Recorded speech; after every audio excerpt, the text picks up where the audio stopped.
j'espère que vous allez bien. Ici, on présente quoi, Jo? Garou de chez Ikigai, c'est que la 4e fois qu'on vous la tourne. Ouais, en fait, on mentir, on a des problèmes de vidéo, donc du coup là, vous allez voir que ça va être assez bref mais intense, mais parce qu'on a déjà fait la vidéo mais qu'elle a planté. Donc ici, on est sur la Garou One Punch Man Ikigai par Tsume. Encore une fois, une sortie super rapide puisqu'elle a été présentée au mois de février-mars pour sortir en avril.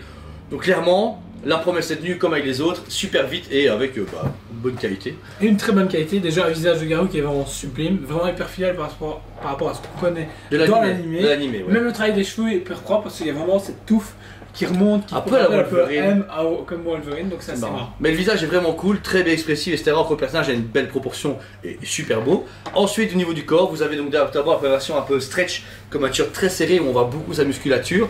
Super cool, puisque là vraiment il est, déjà, faut pas se mentir, il est hyper propre. En plus de ça, c'est un bleu foncé et il joue justement sur ces nuances de bleu, légèrement argenté, j'ai l'impression à certains endroits. Donc, comme d'hab, le travail de peinture chez Tsume est muy caliente. Pour 2000 pièces au monde, c'est quand même abusé à chaque fois. Ils arrivent quand même. C'est propre. Je pense argenté, mais parce que t'as vu, sur une production comme ça, vraiment, je suis curieux depuis quand elle est en usine, pour une sortie maintenant, parce que tout est nickel.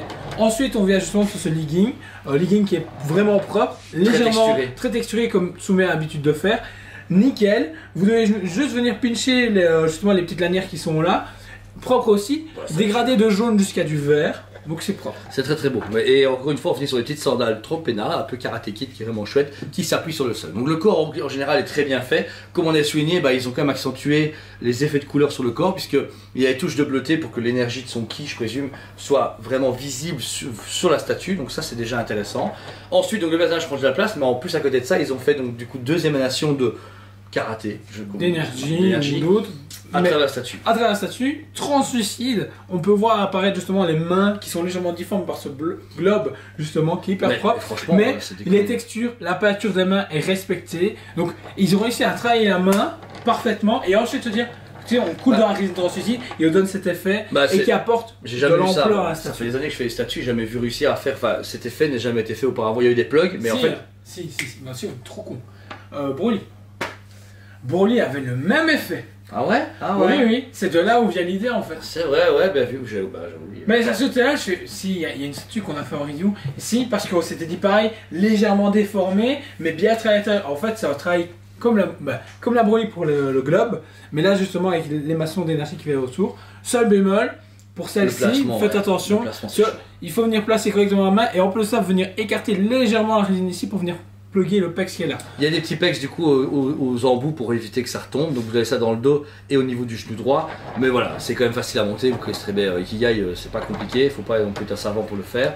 Ensuite, étant donné la taille du personnage quand même, qui est un peu plus fluette, et c'est pas Endeavor, c'est pas Oden, ils ont fait un plus gros socle, très similaire un peu au Senseiya, je trouve vraiment la dynamique Senseiya au niveau de l'idée, sauf que le travail est quand même différent, on est vraiment sur une touche de roche beaucoup plus comics, enfin je vais appeler ça comme ça parce qu'on n'est pas sur du manga, facile mais du manga, mais pas de la vieille animation, tu vois, on est plus sur des roches comme on peut l'avoir dans My Hero Academia ou autre, un peu plus super héros. Et j'aime beaucoup le travail de donner avec du brush un peu partout pour accentuer les formes de la roche. Et ce dénivelé donne vraiment encore une fois cet effet d'attaque, comme ils font à chaque fois. Et par contre, écrit en japonais. Qui est hyper travaillé, ce bleu argenté et vraiment nickel avec ce lait dégradé. C'est parfait. Ça rappelle une forme attaque, un peu comme dans les mangas où au moment il faut une attaque et qu'il y a quelque chose qui apparaît, comme dire Akai, etc. C'est vraiment cool. On espère que la One Punch Man aura pareil, qu'en face il y aura une One Punch Man qui est dans l'autre sens et avec une attaque. Voilà, le gros problème c'est que l'histoire One Punch Man est là depuis maintenant quelques années chez Tsume. 2 HQS existent, la Saitama et la Genos. Malheureusement, en Ikigai, il n'y a que celui-ci qui a été annoncé pour l'instant. Moi, mon seul regret, c'est comme je l'ai dit dans la première vidéo, c'est que dommage que fin de précommande, il n'y a pas un teasing, même en chinoise, pour avoir une idée. Parce que c'est ou juste dire, prochaine personnage qui arrive dans cette licence-là est tel personnage. Parce que là, annoncer Garou et pas avoir de Saitama, c'est hyper frustrant. Parce que c'est pas qu'ils puissent dire, pas grave, il y a Major Kitsune qui a annoncé l'heure, les gens s'ils veulent faire combo, ils font combo sinon oui.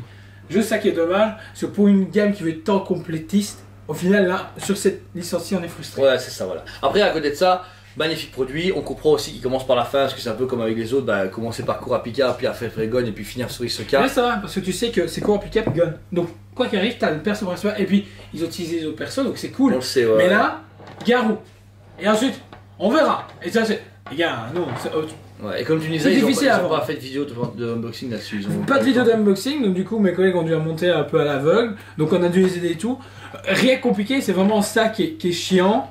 Donc juste faire attention Je avec ça, pense il y a que les celle-là est tombée trop proche du numéro chinois au niveau de la livraison et communication, tu vois. C'est un petit peu ça. Je Après- jette pas bien, parce que quand je vois tout le reste, on n'a pas eu de soucis Ouais. et tout s'est bien passé. C'est un peu le danger aussi Ouais. d'avoir ce rythme maintenant. Une Ikigai par mois qui sort, il y a un moment où tu n'as pas autant le temps qu'une Ikigai qui est en retard ou que tu prends. Voilà, mais il y a pire dans la vie. Même sans vous mentir, quand on a déballé, il y avait eu quelques petites poussières blanches montrant d'usine. Est-ce que c'est juste celle-là qu'on a déballé, les autres on les a livrés aux clients, on ne sait pas encore. Mais on a un peu soufflé, ça va, il n'y a rien de pété. Mais je trouve juste qu'on voit que celle-là c'est vraiment rapide. J'ai l'impression que ça a fait Optimus Prime, bam, et c'est sorti, tu vois.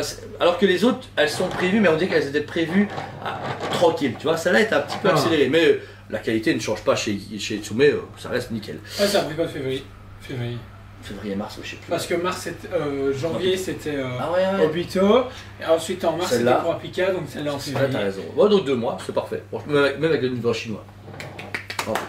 439,90, prix normal Ikigai pour la forme et la taille qu'elle fait, pour 2000 pièces au monde. Donc je sais pas pour toi, mais je trouve ça honnête. Oh, c'est propre, nickel, juste qu'il tente de sortir de nouvelles licences dessus et tout ça. Bah, Là, il y a j'aime bien, Hunter, déjà. ça fait hyper plaisir, mais voilà, autre que One Punch Man, pas que j'aime pas One Punch Man, mais il y a d'autres licences qu'on attend plus sur la gamme Ikigai. Demon Surtout Slayer. qu'ils peuvent faire ce qu'ils veulent, entre guillemets. Demon Slayer. Non, ils ont dit que ça sera pas Ikigai, Demon Slayer. ils ont dit HQS. Ils sont cons. Bah si, bah là, fasse les deux. Bah, à voir, parce qu'au final, quand tu écoutes, la gamme Ikigai complète les HQS, donc je sais pas. Je sais pas, Il y a un message à cosplay de Cyril. c'est vrai. Et je me suis mis à la je l'ai appelé ça.